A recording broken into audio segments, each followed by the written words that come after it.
Happy New Year. Hello, team. Welcome to another ATP Geopolitics video with myself, Jonathan M.S. Pierce. Start as we mean to go on. This is the first hits and losses video for 2026. Let's welcome in the new year, hopefully, with a bunch of destruction of Russian equipment. And actually, that's pretty much what we're going to see. I want to take this opportunity to thank all of you for your support last year. Many incredible, generous people helping out the channel, but also helping out those in need in Ukraine with the various fundraisers we have been doing. Thank you from the bottom of my heart for that, you good people.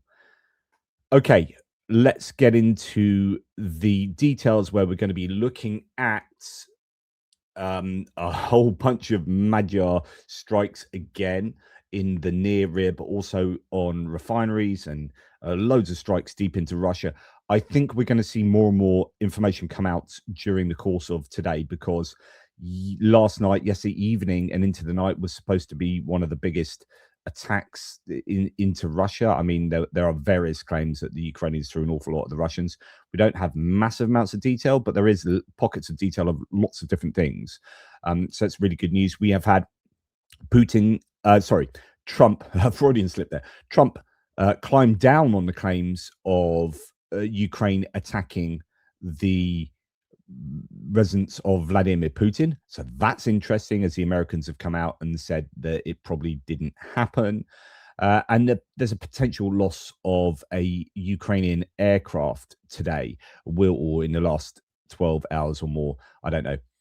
But I'm not 100% sure that has happened, but we'll look into that. Anyway, before we get into the details, please remember to like, subscribe, and share. Really appreciate your support in subscribing if you already have done so. If you haven't, please get on board and keep yourselves in the loop by doing so. Right, let's get into the long weeds of this. Okay, we have, as per usual, the Ukrainian General Staff figures for the Russian losses for the day before. All the usual caveats apply, of course, and you can find them linked in the description below. What are the figures for today? So over 1,000 personnel lost again. So that's useful for the Ukrainians. 1,060 in total. 7 tanks, and that's a pretty decent number in that category. 4 armored combat vehicles, together with 171 vehicles and fuel tanks. Really incredible numbers there. 36 artillery systems is a very high count there as well. So the Ukrainian drones have been very active, clearly, in the last 24 hours, and 1 multiple launch rocket system. Now, the number in the drone category is phenomenal. I wonder if that's a bit of a high, very close to being a high. I wonder what is the actual high? 769. That is an incredible number. I'm just going to see if Dell has some useful stats on that. Here are Dell's stats that are linked below. He religiously fills them out on a daily basis. We do have a record, by the looks of it, in drone. Yeah, so that's a 30-day rolling average, which means over the 30 days, every single day, there have been 410 drones, on average, that have been intercepted by the Ukrainians. A 7-day rolling average of 545. So over the last 7 days, each day has seen 545. Wow, that is insane. And the record for drones is, let's have a look. We have 500, and that's a daily record high, 1,031. So there has been a day of insane drone numbers, and that would have been during that record amount of drones sometime back, probably adding on most of that night's drones and some from the subsequent night or previous night, because as I often say, they have a cutoff halfway through one night to the cutoff halfway through the next night, and it depends how it's all generated. But also, I think this shows what we're seeing today. 769 drones shows you how many drones are being intercepted on a daily basis, because the drone numbers for last night, although there were more than the night before, 205, the night before wasn't hugely I think a massive number. I think, I remember, was it 127 or something like that? I may have that wrong. But anyway, you are seeing well over double recorded on the daily sheet, so not what took place overnight, which means that the Ukrainians are having to deal with an inordinate number of drones during the daytime. These won't necessarily be Shahed drones, although there are many Shaheds that you see flying in the daytime. We keep seeing them being intercepted, and indeed, when we look at the feeds today, here's an example of a drone that wouldn't have been counted in last night's numbers because, this is in the daytime. We have a drone being chased by a Yak-25. So there's the Shahed drone going over Odessa or Chornomorsk, which is nearby, and then a Yak-52. Oh yeah, 25 Yak-52 aircraft chasing it, hoping to shoot it down. Although that drone was moving at quite a clip there. So anyway, point is that many drones are sent during the daytime, and the Ukrainians have to deal with all of these different types of drones, and that is a really high number in that category. 171 vehicles and fuel tanks also shows that the Russians are probably throwing their might against the Ukrainians as much as possible along the front lines too. Although there are times when quite a lot of equipment is destroyed. Here is a video of a strike by the defense forces on a concentration of Russian equipment. Have no idea what this stuff is, although it doesn't look like, that looks unarmored equipment there, but I can't be certain. They look like sort of trucks, and not really sure. Anyway, that is quite a lot of destruction, as you have gnarled metal, twisted metal, burnt and charred and bent and destroyed from a what looks like a pretty damn successful strike there by the Ukrainians somewhere, who knows where. So anyway, that's the stats. Now, really appreciate this by one of the followers of the channel, and thank you very much for reaching out, as many of you do. This is Carmel Sandilands, who has produced a useful synopsis of what the Ukrainian General Staff denote as being destroyed over the course of the year. He's taken the stats from the end of last year and taken the stats from the end of, now we're in 2026, the end of 2024, so 2 years ago, to the end of this last year, and has done the maths. Actually, then, annoyingly for him, the Ukrainian General Staff have just done the very same thing. And actually, they're pretty close numbers. A slight deviance. I don't know whether they've taken 1 day difference, like this might have included the 31st of December last year, then, whereas they might not have. I don't know. There's a very slight variance, but really useful. And thanks for doing that, by the way, Kamal Sanderland. So really appreciate that. So over the course of the year, my goodness, what a lot of equipment the Ukrainians have destroyed or damaged. It's not all going to be completely taken out, but we have 65 aircraft, 17 helicopters. It's been a long year. Goodness me, 65 aircraft is pretty decent, isn't it? We have 1 submarine to throw in, 77,322 drones intercepted, 1,816 tanks, 3,806 troop carrying airfields, 14,146 pieces of artillery, and 39,743 vehicles and fuel tanks. Just incredible numbers there. 331 multiple launch rocket systems, 234 anti-aircraft warfare systems. So,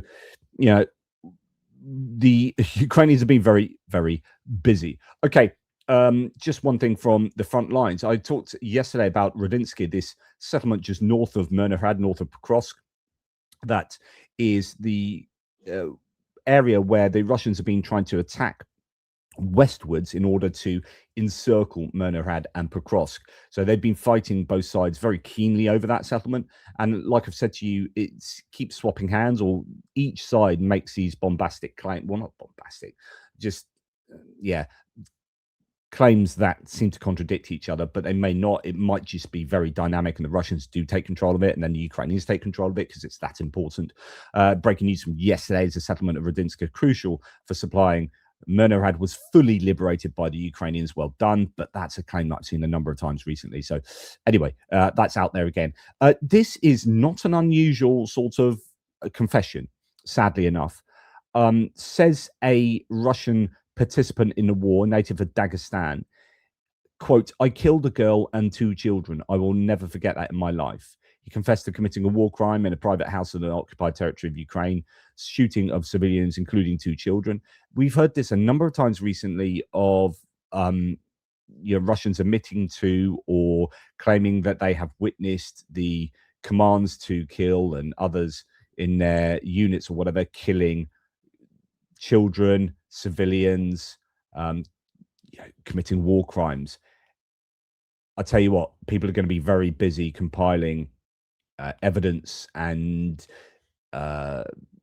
information pertaining to war crimes trials that will hopefully take place after the war is over. Well, I don't know, actually. Some of them are probably taking place already. We know that this is, I think it's one of the first wars in which they are collecting data in real time. There are journalists and investigators that are compiling all sorts of dossiers and evidences in order to submit them to these courts, and it is happening while the war is taking place. Usually conflicts happen, they finish, and then people go around interviewing people and they compile all the cases for these war crime trials after the event. Well, actually, this is taking place while the war is happening. Same with demining as well, that's taking place in many areas along the or close to the front lines.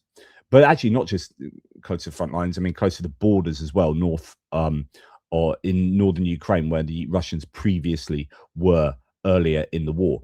Now, this is the information. This comes from AMK Mapping, a New Zealand source that actually is rather pro-Russian these days. But anyway, sometimes is on the money with regard to some of these rumors that come out. The Russian MOD has announced that a Ukrainian Su-27 fighter was shot down yesterday. It appears it was shot down over the northern Zaporizhia Oblast as an R-37 air-to-air missile launched by a Russian Su-35 in the vicinity of Kamyanka, Zaporizhia Oblast, as a Su-27 was approaching its launch lines to launch guided glide bombs at Russian positions, likely in a Halai direction. Not necessarily, actually. Could be, if it's by Kamyanka, it could be near to Stepnohirsk and areas near the Zaporizhia reservoir. But nonetheless, while this is not 100% confirmed yet, it seems very likely. What's interesting is that, unlike usual, the Su-35 wasn't covering any Su-34s launching carb glide bombs and may have been circling in the area ready for the Ukrainian jets to arrive. So it might have been a bit of an ambush if it did happen. Obviously, that would be a real loss for the Ukrainians. They don't have many Su-27 fighters. The replacements for their Sukhois are, well, there aren't any, because there aren't really any places other than Russia that they can get hold of those jets easily. So that will be, if it's true, a sore loss, particularly if it includes the pilot. But, fingers crossed that is misinformation. But it's pretty probable that did happen, I would state. Now, Jakub Janovsky's done another loss list. I don't know how many days this is over. It's usually about 3 days when he's doing it regularly, but it's been a bit of a weird time period, obviously, with the festive period. And these have been going up and down. So we've had quite a few of these where the Russians have lost more than the Ukrainians, but then we have had days where the Ukrainians have lost way more than the Russians. So it's really been sort of up and down, times of vice versa-ness, not that's a word. And this is one of the days where the Ukrainians have lost a bunch more than the Russians. 38 Russian losses, 68 Ukrainian losses. Not quite double, but it is, a worse day for the Ukrainians. 8 tank losses is really high for the Ukrainians. That's the same as the Russian losses. You don't normally see that in terms of tanks. Now, we don't know, I don't know, without looking at the source data here, whether some of these losses are old and evidence has just come out of a tank loss from maybe 4 months ago or whatever, or whether these are all pretty much in the last few days. Nonetheless, 8 tanks, and then an awful lot of mobility vehicles, 19 infantry mobility vehicles. You see a lot of this kind of equipment that the Ukrainians use that the Russians don't use, and that often has a skew in the data. Like I said to you many times, the Russians have more unarmored vehicles and buggies and SUVs that they use to move troops around. And that means, since Yakubunovsky doesn't count those types of vehicles, it means that if the Ukrainians lose a bunch of mobility vehicles and the Russians lose a bunch of mobility vehicles, you'll only really see them turn up on the Ukrainian losses and not the Russian losses. So that is a bit of a sort of selection bias that you will get from the data. So 19 IMVs, 4 MRAPs, and 7 APCs, and 1 IFV and 1 AFV. Those are broadly all in the same kind of category. So if you were going back to this figure here, right, from the general staff figures, armored combat vehicles, all of those are armored combat vehicles. So you've got Ukrainians losing 23, 30, 32 vehicles there, whereas the Russians generally only use 2 of these categories, IFVs and APCs. AFV is a bit of an umbrella term. So they don't really use MRAPs and they don't really use infantry mobility vehicles, or at least very few of them. So when you go to the Russians, 4 AFVs, 4 IFVs, 1 APC, 2 IMVs. So they have very few of these kind of IMVs here. The Tiger M is one of them. That's one that we see. And I presume this STS Sarmat 3. Oh no, with the surveillance radar. I don't know if that's the other one. But yeah, so we just see less of that stuff. Right, then when we come down to the important, as in not the important, it's all important, but the expensive kit, we've got 4 surface-to-air missile systems included on the Russian list. That's going to really hurt. And we don't have any of that equipment on the Ukrainian list. We've got 2 multiple launch rocket systems and 3 self-propelled guns. Okay. 2 multiple launch rocket systems for the Russians, no SPGs. But actually, another skew is that the Ukrainians are using an awful lot more unmanned ground vehicles, these UGVs. These are your ground drones, tracked or wheeled. They get included on these lists where I would generally not include them because, I think an MRAP the price of an MRAP and the capability of an MRAP compared to a small tracked UGV, I think they're quite different. And when you're looking at totals here, that includes 14 UGVs. You think, God, Ukraine's had a terrible day. Well, they have in terms of UGVs. But actually, UGVs are essentially replacements for human beings. And I wouldn't say that for something like an MRAP. An MRAP is functionally very different from a human being. Whereas a UGV, if it's one that's laying mines, that's what a sapper does. If it's one that has a heavy machine gun on, that's the same as a heavy machine gunner, that kind of thing. Or if it's carrying an injured soldier, then that's like the same as 2 people with a stretcher. So I just think I would rather delete the UGVs here and then understand the figures without them. But anyway, and the same with the UAVs as well, these drones. But nonetheless, Yakubunovsky includes these. So I would take 19 pieces of kit off the Ukrainian numbers, and I would take 3 pieces of kit off the Russian numbers. So then you would start, the numbers look quite different then. So you get 58, 69. 49. So that'd be 49 for the Ukrainians and then 35 for the Russians. So then it starts closing the gap. Not that I'm trying to do that, but just comparing sort of combat asset loss differences. Now, quite a lot of tanks here for the Ukrainians to lose. Luckily, none of them nice shiny Western tanks. These are all T-64Bs, some T-72s, T-80 there. And then we have your usual sort of mix of M113s, VAB, YPR 765. That's the Dutch version of the M113, old bit of kit. Then we got Striker, Max Pro, Bushmaster, Kirby, Senator, Humvees, and then the usual variety essentially of Western provided vehicles. So anyway, when we go to the Russian losses though, 4 surface-to-air missile systems, that is pretty good for the Ukrainians. So we've got a Buk launcher, we've got a transporter erector launcher for a Buk M2, and then we've got a Pantsir S1, and then a launcher for the S400. So that's some That's some pretty tasty kit there. You know, straight away, that is worth like, you know, arguably 4 times the Ukrainian list. Really, it's just, I mean, that's really, really high value stuff there. Okay, moving on. I'm not trying to be positive for the Ukrainians, but it's worth sort of unpicking these data points. Then we see that destroyed equipment there from the video from the Ukrainians. Now, this is one of 2 bits of footage I could show you. Here are more Russians traveling on horseback. There is a bit of drone footage of some drones circling around a couple of men. They kill the men, but there are horses that have bolted that are in the area as well. So it's like 2 more bits of footage of the Russians on horseback. Just they are using horses actually quite a bit more than we might otherwise have understood.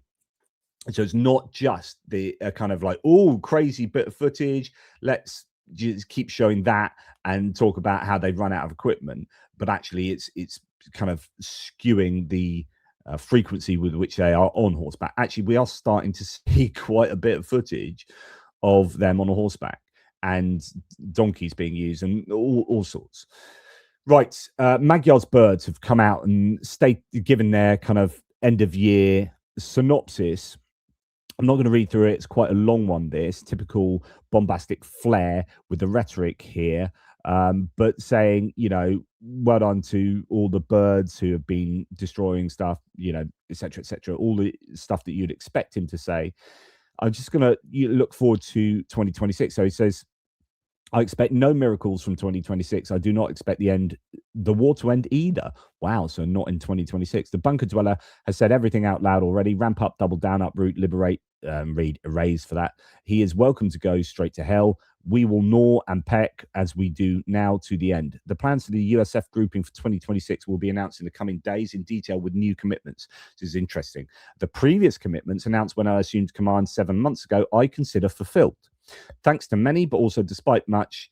And for now, the latter outweighs the former. For the thanks, my gratitude goes out to everyone involved. As for the execution, let the birds speak openly when they deem it appropriate. I thank every bird you achieved the impossible this year. The USF child, born in 2024, whose impact in the course of the war just 7 months ago fell within a margin of error. 4% of all confirmed strikes by Ukraine's defense forces today delivers 36% of the total result. So he's saying that we've moved in 7 months from 4% of total destruction carried out by the birds. Now that I'm in control of all this entire core, the unmanned systems forces, they now deliver 36% of all losses when accounting for only 2% of the army's manpower. So, you know, we are 2% of manpower of the entire army, but deliver 36% of total losses. There will be more of us. Those who carry the load get loaded even more. So the way I interpret that is, one, there will be more. Remember, he put out for 15,000 new recruits. And if these guys are 36% of the total destruction, then you can imagine that expanding. And he says that those who carry the load get loaded even more. And those who are doing the thing, whatever they're doing, will do even more themselves. So there's going to be more of us, and everyone that we do have will be carrying out their duties even better. We critically need 5 effective technological percent. Then the glorious but exhausted infantry, and this is why I wanted to read you. It was this paragraph that spoke to me the most. I keep telling you how drones are replacing humans on the battlefield. Well, this is kind of the USF are replacing the soldiers in some way, and in a way that allows the soldiers then to maybe get rotated more frequently. We critically need 5 effective technological percent. Then the glorious but exhausted infantry will finally be able to draw breath, and the duel will become symmetrical in depth and in felt impact. So if we get, I presume this means a 5%, meaning 5% of the armed forces. So if we can get these extra 15,000 USF operatives, then that our soldiers on the front lines will feel the impact there, with having some breathing room, being able to get some R&R, etc., etc. I conveyed this at every level and on every continent accessible to me. I substantiated it, and the birds proved it with results on the scoreboard. We enter a new year of war, remembering and honouring each of the 131 fallen bird brothers and sisters from all 12 units of the USF grouping since its founding. For each of you, the enemy has paid with exactly one full battalion of worm troops. Wow. This repayment will never be equivalent, and it will continue to the end. To all the living, I wish you to return alive and unharmed, though I will not promise that it will be soon. Starting tomorrow, we launch a new educational project, and we continue the fight and the scaling of impact. The December exchange rate of time for worms has been tested, 400 per day throughout December. That's 12,000 dead in a month. That's probably killed and wounded. So as he said, they're killed and wounded. So we start the year confidently. Each single day, -1 full assault strength worm battalion, and then we'll see. So he's saying that we're going to continue as we've been working at the moment, which is delivering the death or wounding of a full battalion's worth of Russian troops every single day. Anyway, he's then gone on to say, well, okay, what's happened last night? Commander Magyar confirms that Ukraine's USF struck 10 targets on New Year's Eve, 5 in occupied territory, 5 deep inside Russia. Among them, an oil refinery, TATNEFT's oil depot in Tatarstan, radar sites near Rodynske in Crimea, fuel and troop depots in Vladimir, and another Tor air defense system. In fact, here we have some even more details. So Magyar, the first oil refinery, and we'll get onto the refineries later, 2026 was attacked at 11:59 at night on New Year's Eve. The second oil was the oil depot 3 to 5 minutes later. On New Year's Eve, SBS drones inflicted damage on 10 military and infrastructure facilities deep in enemy territory and in occupied Donetsk, Luhansk, Zaporizhia, and Crimea regions. 2 oil refineries, Rodynske oil depot in Luhansk. So I don't know if this was kind of including stuff from 2 nights ago, because Rodynske was hit 2 nights ago, unless it was hit again last night. Raucaster, a 2E2 radar system in Rodynske in Crimea. RLPAE, I'm not quite sure. That's a radar point. Yeah, actually, it says here again in Rodynske in Crimea on the Rodynske combat airfield and positional area for placement, preparation for launch of Iskander-M missile systems and launch of Shahed drones. That's significant. So if they've taken out Iskander missile launch equipment, I don't know, it says positional area for placement, preparation for launch of. So I don't know if that's just low-level infrastructure. I mean, it'd be great if that was like actual launchers to really inhibit the use of Iskander-M's from that area. That'd be fantastic.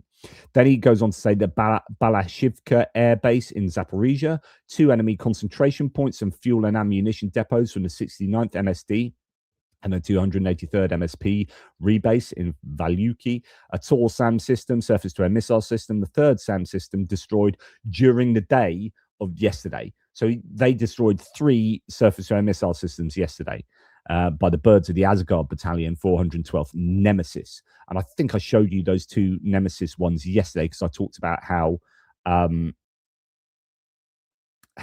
Maxime, the fixer that we had back in February when I went last February when I went out to Ukraine, he's just joined Nemesis. So anyway, I showed you that video and they've added another one, so it's 3 in a single day. Now we have this video coming out from the USF, and I'll show this to you. This is apparently the USF striking TATNEFT gas terminal in Krasnodar Krai with FP1, FP2 guided drones. Now this might be from the other like a week or so ago when Taman was hit, damaging port infrastructure. Special forces drones also destroyed Russian ammunition depots and a logistics hub in the temporarily occupied it says in the temporarily region. So I don't know if that's a different region, but anyway, here you can see port infrastructure that was hit. And I assume that's going to be a fairly significant bit of destruction, given that these are probably 105 kilogram warhead drones. But I don't know, Taman, I don't know, that's within the range. I'd have to look on a map. If it's an FP1, then it's going to be a smaller drone. Might well be in the range of an FP1 drone, not an FP2. But anyway, you can see them just go for building after building. Fairly significant explosions when you do see one that's previously hit, and then you get a second drone coming in. This is, that's very different from, say, a Lancet. That is a significant bit of destruction. But I can't talk to any kind of accurate BDA, their battle damage assessment, as to what exactly was destroyed. But there seem to be lots of these videos coming out. I'm pretty sure this is a separate one. So this is another video showing FP2 drones striking 3 key targets in occupied Donetsk, a command post of the Russia's 68th Assault Battalion near Avdiivka, a fuel depot in Ilovaisk used by the 51st Army, and a Shahed drone warehouse at Donetsk Airport. So another one of these drone warehouses, drone facilities in Donetsk Airport, which has been hit. Donetsk Airport, airbase or airport, has been hit a whole host of times recently by these drones. So I love this kind of footage, although it's very difficult to know exactly what they're achieving here. Sometimes they're just hitting what looks like houses, but obviously the intel's been done and there will be a command post there, or we've had special forces troop accumulations being hit in Berdyansk recently, causing a heck of a lot of personnel losses for the Spetsnaz there. But as you can see, quite a few explosions in these areas, and then these larger buildings that who knows what each of these are when they are hit. But the claims are the aforementioned, but I don't know what each of them is individually. But it looks like drone capabilities have been hit. It looks like Iskander M missile launch capabilities might want to be in here, and command posts and all sorts. So Magyar's birds doing the amazing jobs throughout the day in terms of operating on the front lines, and then at night with these medium range drones. That's what gets me excited. And I was speaking an awful lot about this yesterday in that big live stream that I ended off the year with. That was an information dense video, if I can say so myself. Right. Okay. So Roy, a great source here on Twitter, Canadian source, says the Russians report that locating Ukrainian Starlink terminals is easier in winter. Drones equipped with thermal cameras work much more efficiently in cold weather in spotting sources of heat, and Starlink antennas emit a lot of heat. And as a result, I guess the implication here is that they are taking out quite a lot of Ukrainian Starlink terminals. Right. I forgot to mention this. Yes, it flashed through when I was going through some of the news nuggets right at the end of my video yesterday, and I just missed this one. Emergency hospitalisation has taken place for Ramzan Kadyrov, the Chechen war leader. He's apparently been flown to Moscow. He's been on the edge of death for the last couple of years. Remember, he killed his doctor, one of his doctors, at one point. Was that about 3 years ago? I think, and then buried him. I forget how he killed him now, but yeah, he's had some serious health issues. We've seen him be really, really doddery. He was in a coma for some time. I did a video on that back in, I think, was he in a coma in 2023? According to a source from Novaya Gazeta Europa, Kadyrov flew to Moscow on December the 24th to participate in a state council meeting, and on the night of the 25th, his health condition deteriorated sharply. So yeah, I would expect his demise fairly soon. Now we're going to go back to the claims of Putin's residence being targeted by 91 Ukrainian drones a couple of nights ago. Julian Röpke, the German journalist here, says it's a bit funny that the Ukrainian drone, scare quote, Ukrainian drone that attacked Putin's residence in Novgorod not only looks like a black painted Gerberer, so a Russian drone, but also features a battery and a cellular modem module from manufacturers known to be used in Russian attack and surveillance drones. So remember, they came out with a short video supposedly showing one of these Ukrainian drones completely ungeolocatable in some snow by a tree. And this proves that the Ukrainians what did it. But then when you look at all the equipment in the drone, it's like, yeah, that's Russian stuff. So that's pretty rubbish. And then there's this briefing in Moscow that says that Ukrainian drones attacking Putin's Valdai residence were shot down, quote, hundreds of kilometers from Valdai. But then there would be no way of knowing that they were heading for Valdai itself. The story gets thinner and thinner, says Carl Bildt. So the Moscow Times reported that originally the defense ministry claimed that more than half of the drones involved in the Ukrainian attack were destroyed hundreds of kilometers from the Valdai residence.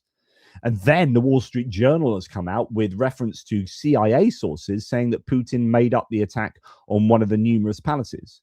So the headline is US finds Ukraine didn't target Putin in a drone strike. Disclosure of the findings comes as Trump appeared to play down the Russian claim of an attempted drone attack. So you have Donald Trump now walking back with his claim. So we'll come to that in a second. So the CIA and the NSA have concluded that Ukraine did not attempt a drone strike on Putin's residence in Novgorod. CIA Director John Ratcliffe has briefed Trump on his findings. Hours later, Trump shared a New York Post article blaming Russia for blocking peace. So here's a title: CIA assesses Ukraine was not targeting a Putin residence in drone attack, contrary to Kremlin's claim, sources say. I don't think that's the New York Post piece, though.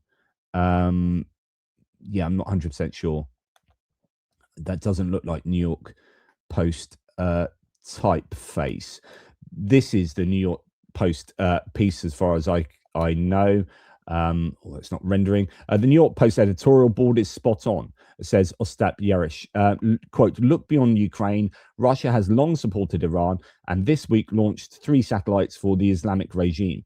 Putin backs the corrupt drug smuggling Nicolas Maduro regime in Venezuela. A Russian freighter that sank off Spain last year was likely smuggling nuclear parts from North Korea. Across the world, Russia is opposing Trump's agenda. So this was, I don't know if this is the piece he is referring to, but this is an editorial, which I think is hitting all the right notes there, which is, come on, look at what Russia are doing. They are, together with North Korea, trying to get nuclear submarine reactors to North Korea, and we'll talk about that a little bit later.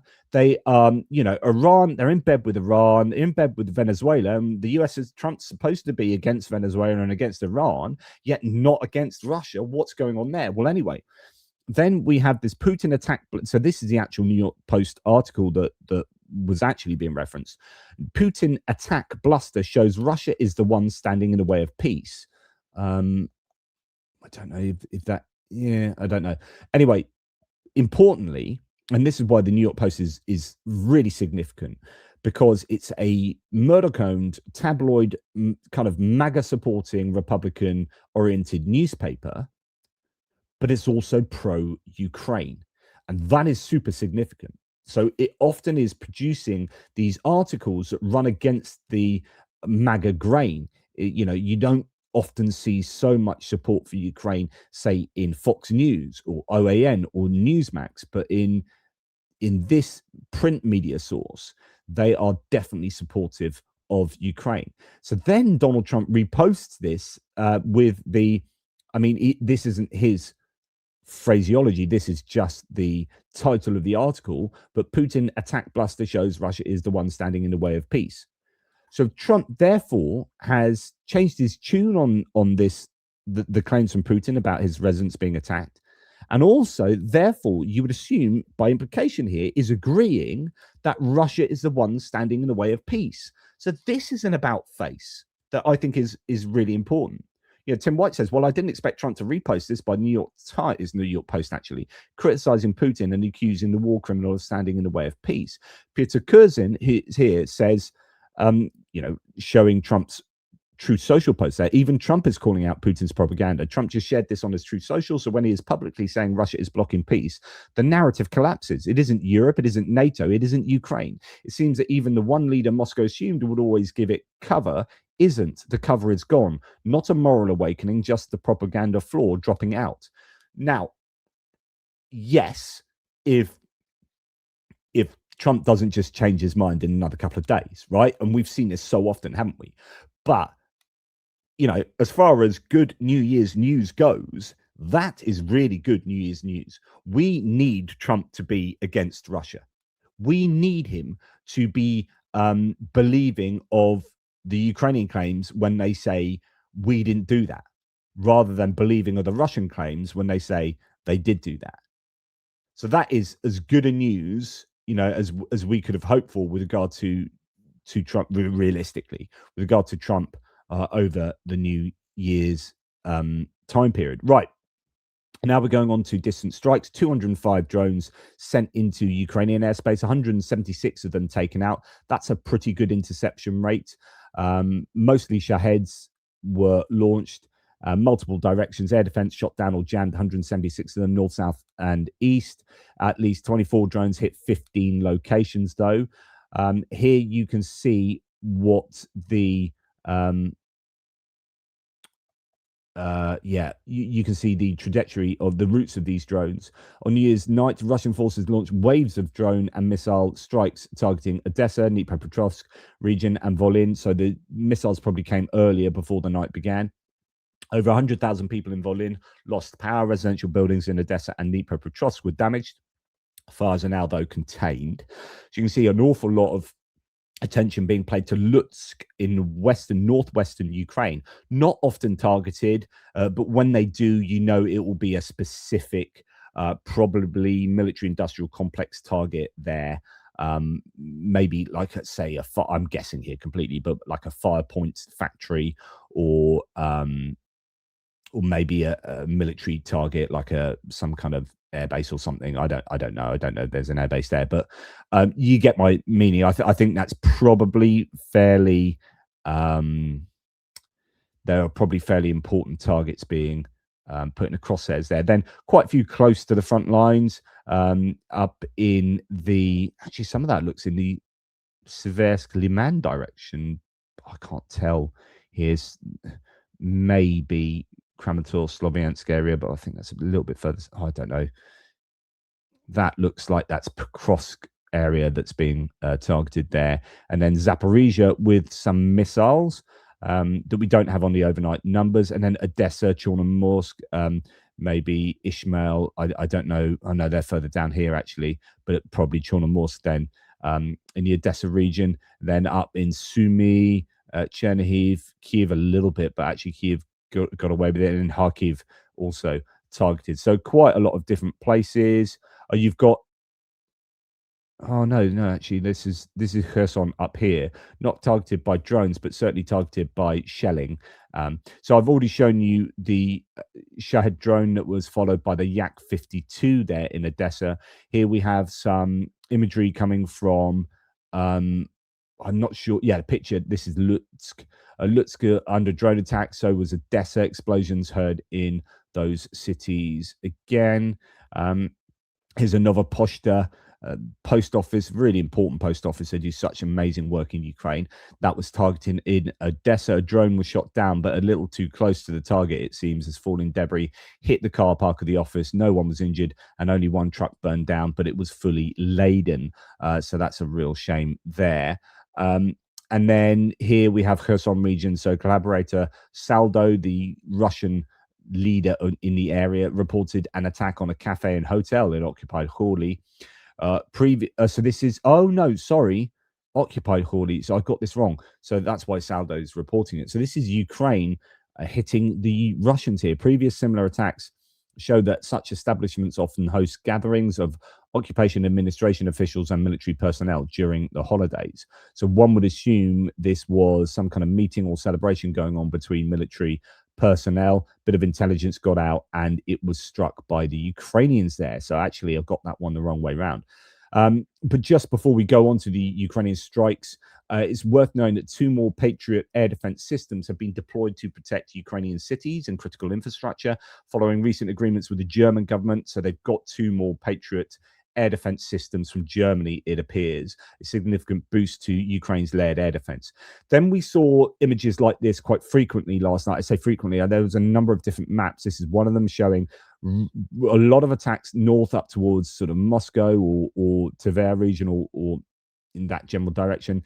Some others going towards maybe Saratov, and then Crimea was very much targeted as well. Potential for Kerch Bridge, I think, was there was some explosions heard there, although I think might be going on this morning as well. There are claims that and this is from like this morning, just like an hour ago, that the Ukrainians are attacking as you can see Kerch direction today, as well as Voronezh too right now. So anyway, back to some of these maps. Now you can see from this map the Ukrainians really launching quite a lot of drones in this wave. And the night before, remember, there was a very similar map, and I said that was a third one. There were 3 waves. Well, I've seen this map as well, and I can't validate this at all. But I mean, and quite what all the different colors indicate, I don't know. I think if it's the drone, if it's based on the drone bomber one, then you've got, I think the yellow are they not the jet powered drones, or maybe they are the light blue. Green, I think, are probably cruise missiles. And anyway, all sorts of different drones all over the shop, and missiles and whatnot. But that was one of the maps that was thrown around last night. But you know, that shows an insane amount of activity. But that may have been compiling all the different waves throughout the night. There were claims yesterday, even when I was doing my live, there was an attack that was ongoing when I was doing my live, and Jason in the live thread was saying, I'm trying to get the attention of JP because there's one going on right now, and it's supposed to be like the biggest one. The Ukrainians have been stockpiling for ages, and they threw an absolute ton into Russia. So I am predicting that over the last 48 hours, the Ukrainians have probably achieved an awful lot more than we realize that they've achieved. There's probably a lot of detail that hasn't yet emerged that hopefully will emerge. But anyway, what do we know so far? So no reports here saying last night a mass drone and missile attack is ongoing on Russian occupied territory. He said, I'm including this one because it's the idea that there really were lots. He said really lots of drones are heading for Moscow, and even more for occupied Crimea and beyond. So you go back to these maps and you say, okay, really, there were quite a lot of drones active last night. And indeed, still today. So here's one synopsis, but there are several, often having different focuses. This one from Max 25, well, really from the general staff, says the Ilsky refinery in Krasnodar Krai and a number of targets in the Donetsk region were hit. Almetyevskaya oil preparation facility in the Republic of Tatarstan in Russia was hit. In a Donetsk city area, storage warehouse for drones of the Shahed and Garan type was hit. So yet again, another Shahed drone facility was targeted. A Tor M2 anti-aircraft missile system was hit near Shevchenko. In Ilovaisk, which is just behind Donetsk, a fuel and lubricants warehouse of the 51st Enemy Army was hit. In Avdiivka, a command and observation post of the assault detachment of the 68th Tank Regiment of the 150th Motorized Rifle Division was hit. So that's what Magyar was talking about earlier. Let's now get onto some of the footage coming out here. Right, so let's run through some of the footage here. Ilsky oil refinery, Krasnodar region, 6.5 million tons a year capacity, becomes the first Russian refinery hit in 2026. Another precision drone strike lights up critical energy infrastructure deep inside Russia. So that was good news there. Just see if there's anything underneath that. No. Again, Ilsky here. In Krasnodar region, Ukraine's drones have also had success inside Russia. It's very likely the Ilsky refinery in Krasnodar has been hit again.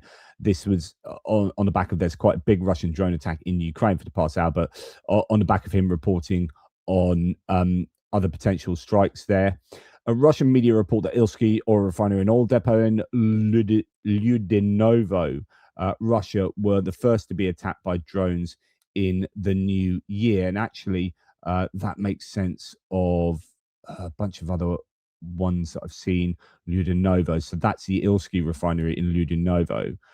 Then we have massive drone activity reported over occupied Ilovaisk, Donetsk region. Explosions and fires are noted, so you can see really significant fires on some kind of facility behind those trees there. And then we have here long-range Ukrainian drones targeted the settlement of Lyudinovo in Russia's Kaluga Oblast, striking a local oil depot. The attack sparked a full fuel blaze at the site. So this is where I'm a little bit confused. That's why I just focused on Lyudinovo, because you've got Ilsky is supposed to be in Krasnodar region, which is down by the Sea of Azov. And then you've got, Ilsky and Krasnodar. Then you've got Ilsky and an oil depot in Lyudinovo. Oh, right. Sorry. Yeah. Okay. So that is right. That's exactly what I was thinking. Right. So you got two separate oil depots being hit. that here more imagery from Ludyanova and Kaluga region. Local sources confirm explosions there as a drone strike was reported on the oil depot in Kaluga, but the extent of the damage is still being assessed there. Then we have another oil facility. This is a North Oil terminal in Almetaevsk in Tatarstan, a major TATNEFT facility for processing and storing crude from the northern oil fields, was hit by at least 2 drones, apparently. I don't know. I mean, the damage doesn't look too extensive here, to be perfectly frank, in this video, but locals there have reported at least 2 drones striking. It's the Northern Commodity Park and Industrial Complex owned by PJSC TATNEFT, designed to collect, separate, prepare and store commercial oil from the region's northern fields prior to its transportation. Yeah, hopefully the activity there has been somewhat halted. And then the Saki airfield in Novofedorivka in Crimea is under attack by drones, or was under attack by drones last night. So Crimea, there might well have been some really decent strikes on Crimea that we'll maybe see with FP. I mean, the great thing is that the FP1 and FP2 drones have like first-person view capabilities in a way that, say, the Luty drones that we've seen strike deep into Russia previously just don't. So we're starting to see these actual drone strikes from a first-person view vantage point, and that's really, really useful for us. You know, wondering how much success, you know, how much success the Ukrainians have had and what has actually been struck. You're seeing these things getting struck, you know, as it happens. So the General Staff has confirmed the destruction of key facilities of the Russian energy rear that happened the night before as well and previously. So there's a video here detailing some other strikes. Tuapse oil refinery that I reported, I think, yesterday morning or the morning before. I don't know. It's just a blur at the moment. So much stuff is getting struck. Primary and deep oil processing facilities were damaged there. The Taman Neft oil and gas terminal was attacked near Volna on the Taman Peninsula, so that's up there. And then we have the temp oil depot of the Rosreserve in the city of Rodynske was also hit, and the strikes were also carried out on that's probably the Taman facility there you're seeing. Strikes were also carried out. Oh no, that's Tuapse there, I'm pretty sure. So yeah.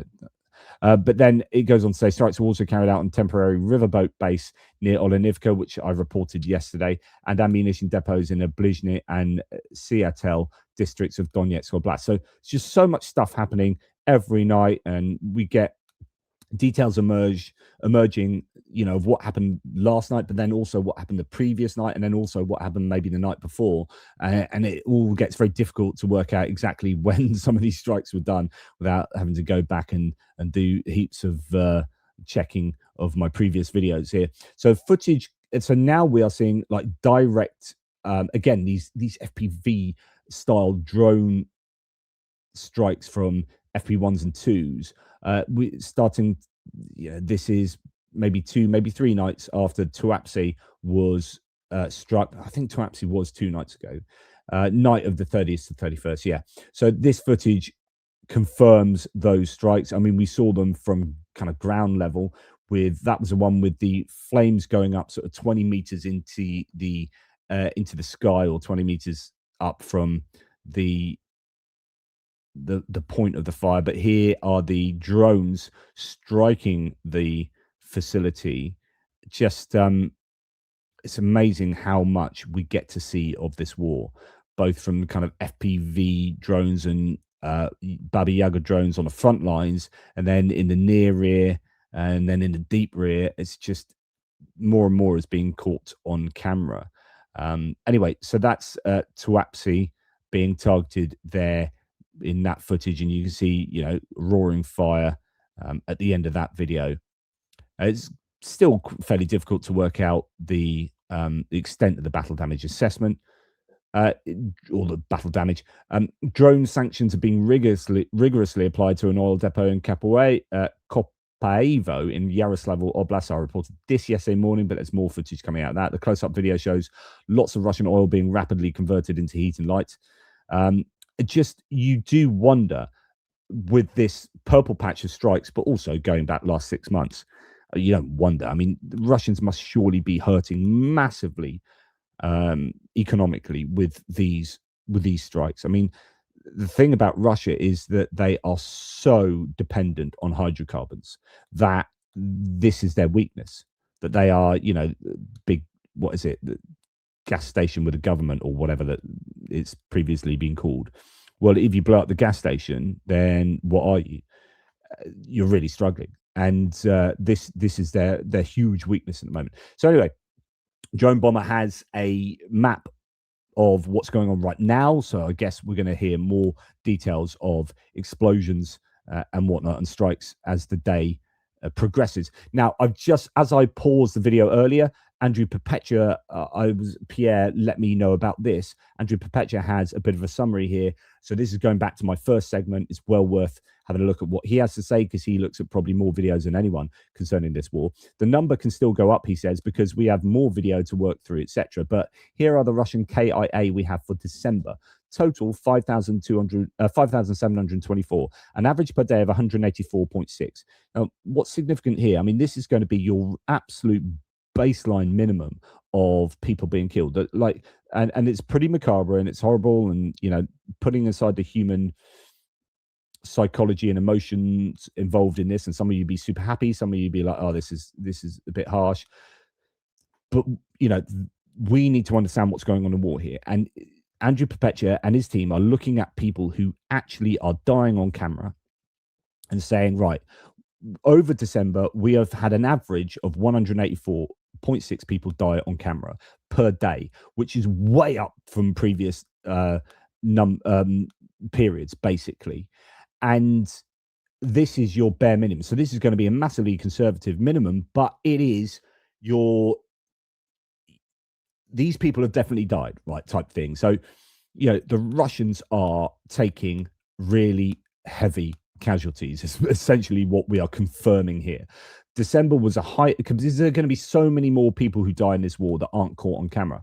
Like all those people in the troop accumulations, those, you know, whether they're being billeted in barracks or these are command posts or whatever, hit by those FP1 and FP2 drones, you know, whether they are troops working on or personnel working on drone launches, hit in those drone launch sites that have been hit by those drones, FP1 and FP2 drones, you know, he's not counting those. So there are huge numbers of other people who are dying.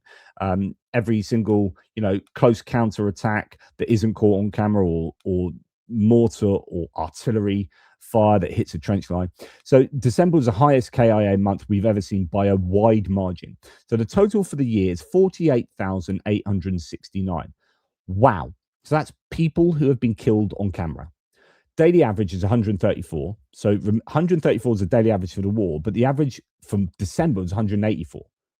So the percentage increase for December was phenomenal.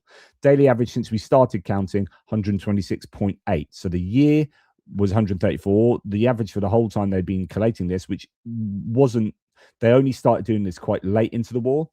As you can see in the chart, KIA peaks in January, decreases to June, then increases again until January. This is why it is so amateur for the experts to claim casualties are down since January without providing this critically important context.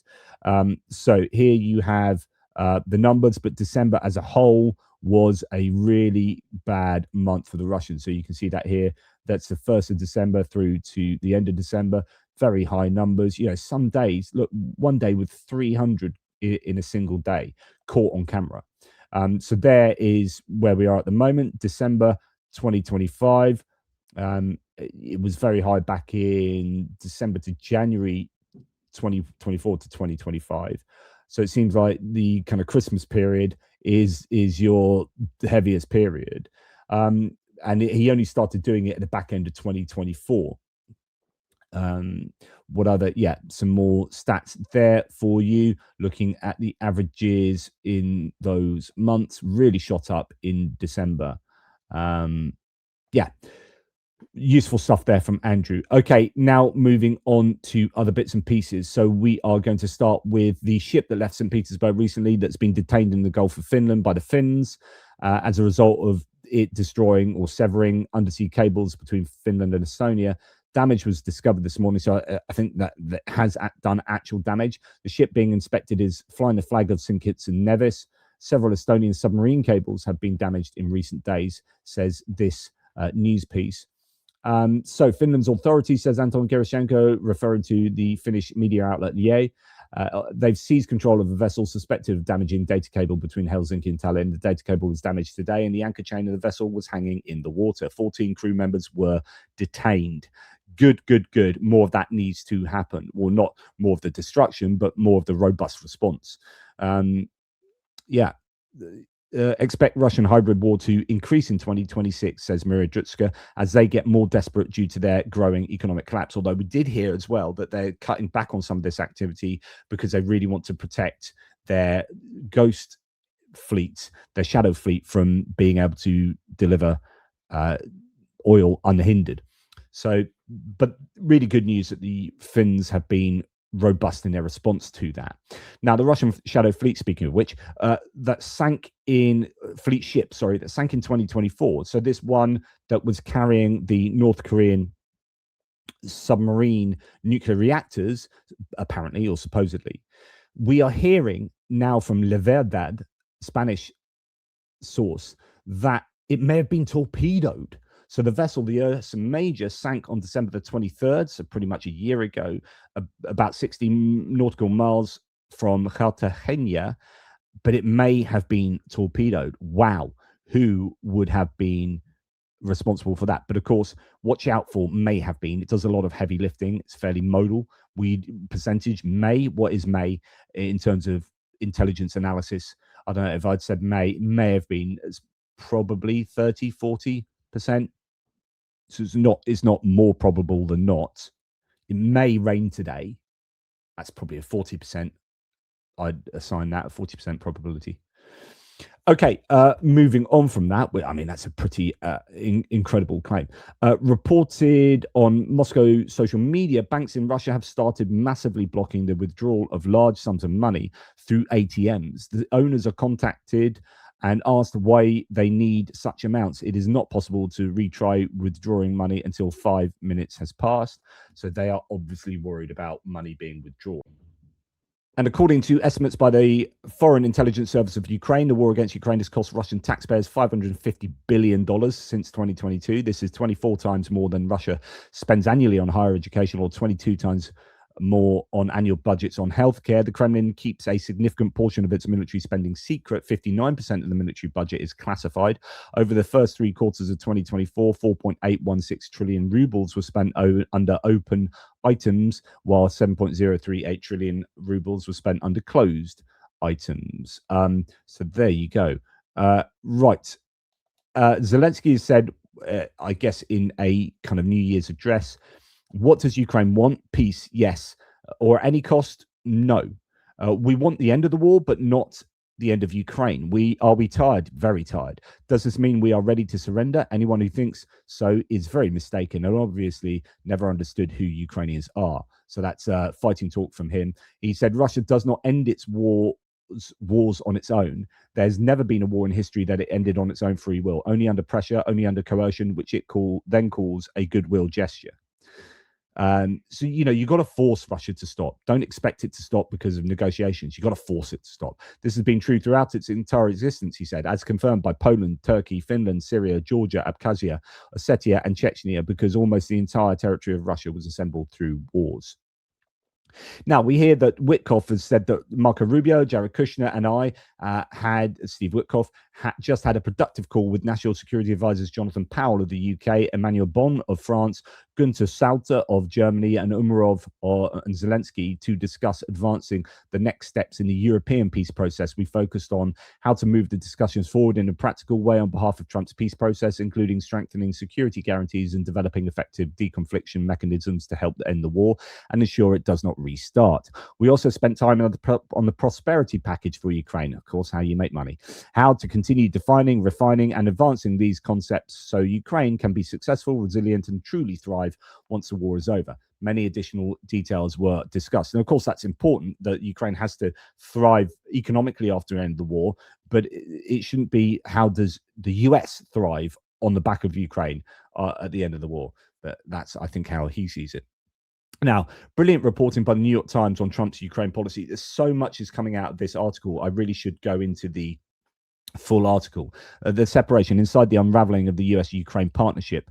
Quote from there: late at night and on weekends, the Ukrainians would get messages from their old Pentagon contacts saying, quote, "We're here, but we can't do anything. We're sorry." So they were working, obviously, with their Pentagon contacts, and then the Trump administration took over and then stopped them being able to do anything. And these Americans in the Pentagon were saying, "I'm sorry, we are here, but we can't do anything." Really interesting. In fact, you kind of get this sense from here. So this is another enviable long read on Ukraine by Adam Entus. So this article: the CIA's continued involvement in Ukraine's war effort is underappreciated. Ratcliffe deserves credit expanding this program while not alienating Trump. So John Ratcliffe, head of CIA, is actually,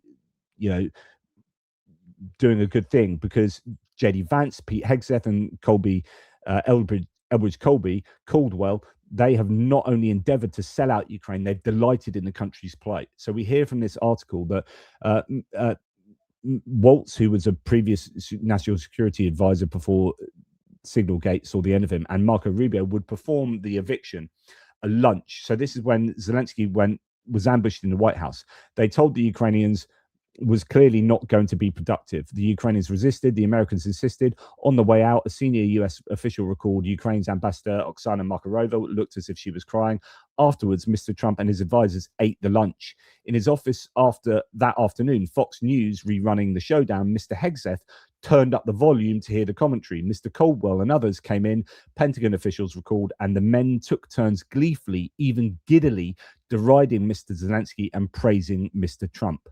General Cavoli, so the former SACEUR general in charge of NATO forces in Europe, and others who had long worked to support Ukraine, remained deeply devoted to the cause. Mr. Vance's allies, people like Mr. Colby and Mr. Caldwell, were eager to start withholding munitions. Their devotion was directed elsewhere, to Asia, to hedge against Chinese designs on Taiwan, and to the Middle East, where war was brewing with Iran, and where Israel, fighting in Gaza, was asking for about 100,000 155mm shells at a large proportion of the US military's depleted stocks. So we've got this idea that actually, the people inside the Pentagon were really working against the Ukrainians. And then there's a whole bit on Ratcliffe here that I want to go through, but now's not the time. But it's interesting to know that where Europeans stand on the Ukraine war at the end of 2025, the percentage of people in the country who say they want Ukraine to win in the war against Russia and care that it does so. 70% in the UK, up 3 from March. So we appear to have the highest support for Ukraine in the UK. In Europe, 66% in Spain, up 9, 65% in Poland, that's a new one there, 54% in Germany, which is up 2%, so that's good. France, 40%, down 10, and Italy, 33%, down 1. Italy, the Italian population are not overly supportive of Ukraine, which is really sad. So France and Italy moving in the wrong direction, Germany finally moving in the right direction, UK moving again in the right direction, and Spain definitely jumping up there. So that's good. And finally, I'm just going to leave you with the words of Robert De Niro here. Oh, I won't, because you can't hear it. But anyway, let's just very quickly play that for you. Sorry, I forget that you can't hear it in that particular way that I do it, so we'll play it in this way. And I just thought it'd be nice to hear some support for Ukraine. Hello, this is Robert De Niro. In this holiday season, my family and I wish you comfort, joy, safety, freedom, and peace with love. Slava Ukraini. Awesome stuff. Slava Ukraini. You take care.